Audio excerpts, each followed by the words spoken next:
You're on Redemption Center for Persons in Distress, and on today's edition of our program, you would be meeting a wonderful person. He's a great encouragement. He has a wonderful testimony that he will be presenting to us. And I don't want to let the cat out of the bag. I want us to all receive our guest on our program today on Redemption Center for Persons in Distress. You're welcome, sir. Thank you, madam. Good morning. Good Happy New morning. Year. Happy New Year. So tell us your name. I'm called Babuchum Simon from Songwa Village. Okay, we have with us Mr. Babuchum Simon from Songwa Village, and he tells us he's been living with HIV AIDS for 20 years.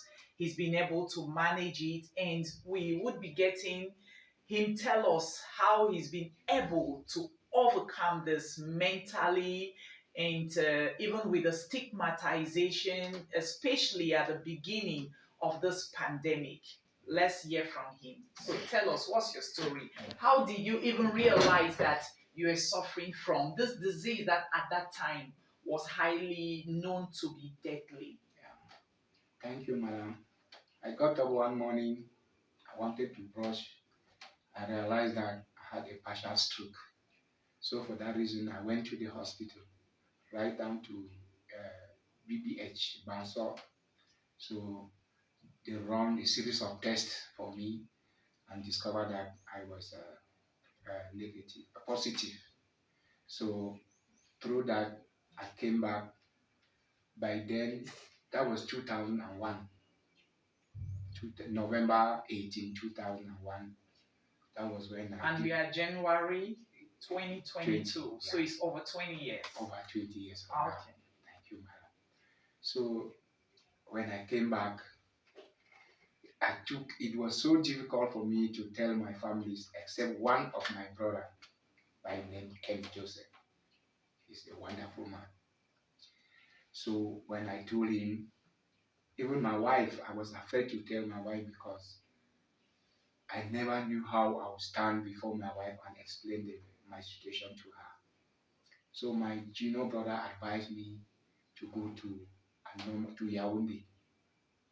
By then, it was only Professor Anomango that was trying to treat this HIV by then. So before going there, by then, I had 300,000 francs in my pocket. Thank God, God gave me a good friend. He housed me for 3 weeks that I was in Yaoundé. I did series of tests. I have to start everything afresh. Not until the 3 weeks came and I was put on vaccine. By then, Anomango, he came out with a vaccine called Vanivax. Then, within that period, you have to pay 30,000 francs for the vaccine, which will last only for 3 months. Then, your transportation from Bamenda to Yaoundé, your consultation fee is 20,000 francs per month because you have to be going in for checkup. What we call variant loads, by then it cost 68,000 francs. So it was quite expensive. Very, very expensive. So I have to do that for about 5 years. And within that period of 5 years, I spent more than 3,500,000 for my treatment. And the only person who was helping me by then was that my junior brother, Ken Joseph. Have you told your wife within these 5 years? Yeah, oh no, after a long time now, I have to put her down and say, madam, I've always been going to Yaoundé, but you never asked me what are you going to do in Yaoundé. But this is my situation. Thank God, she accepted me with all her hearts. That's wonderful. Before then, we had 2 children, so we have to stop there until 15 years from now, because after then, I met a doctor at the CBC Health Center here in Kwe. After that, my viral load has gone up very well. So the doctor advised us to to go in for a baby. So we went in, and up to now, our child is 15 years old. She will be by 14 years by March. Women's Day 10. The Women's Day, that was when she was put to bed, and she is fine. She is Hallelujah. fine. Amen. Okay, so 5 years into discovering or living with HIV/AIDS, you had a baby. Yeah.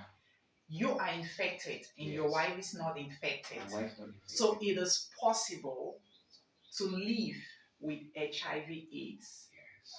and be infected and your wife not infected. All you need to do is go to a medical practitioner or a medical center and get the right things done. Is Yes. that what you're telling Really, us? yes, yes, madam. Beautiful. And so, tell me, within the period from when you discovered and when you told your wife, how long? What was the duration? Yeah, we had over 6 years. About 6 years from the Yes. time you knew and the time you told your wife. Yes. So within that period, how were you managing your marital? Home. I hope you Yes. understand. Yes, mama. Yeah, what were you having intercourse with her? No, by then, I told her, madam, I'm not feeling as to go to bed with you. So you kept making excuses. Yes, I give unnecessary excuses. Not until one day I told her, madam, this is my situation. Okay. And she accepted. Oh, praise God. Amen. All right. So within that time, he didn't raise eyebrow and she didn't have issues with you. No. It didn't strain your relationship. No, it did not. Okay, so acceptance. You accepted your status and she too accepted your status. Yes, madam. Okay, so mentally now, how did you, because at the Redemption Center for Persons in Distress, we're helping people be able to be mentally resilient in face of situations, in face of crisis. And now we're even facing another yet deadly pandemic, COVID-19.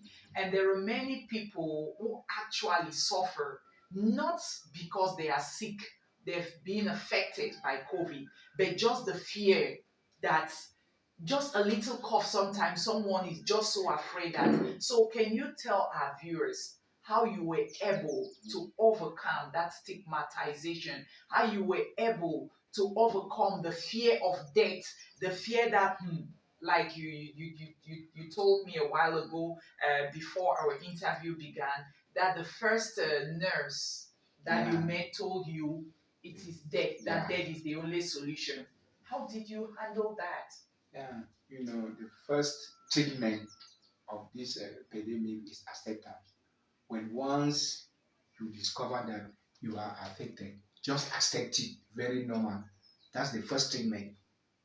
Acceptance. Yes. And we tell you every time that acceptance is a wonderful therapy for mental health stability. And yeah, Mr. Babuchum is telling us the same thing. So once you discover or once you're being diagnosed of whatever it is, please accept the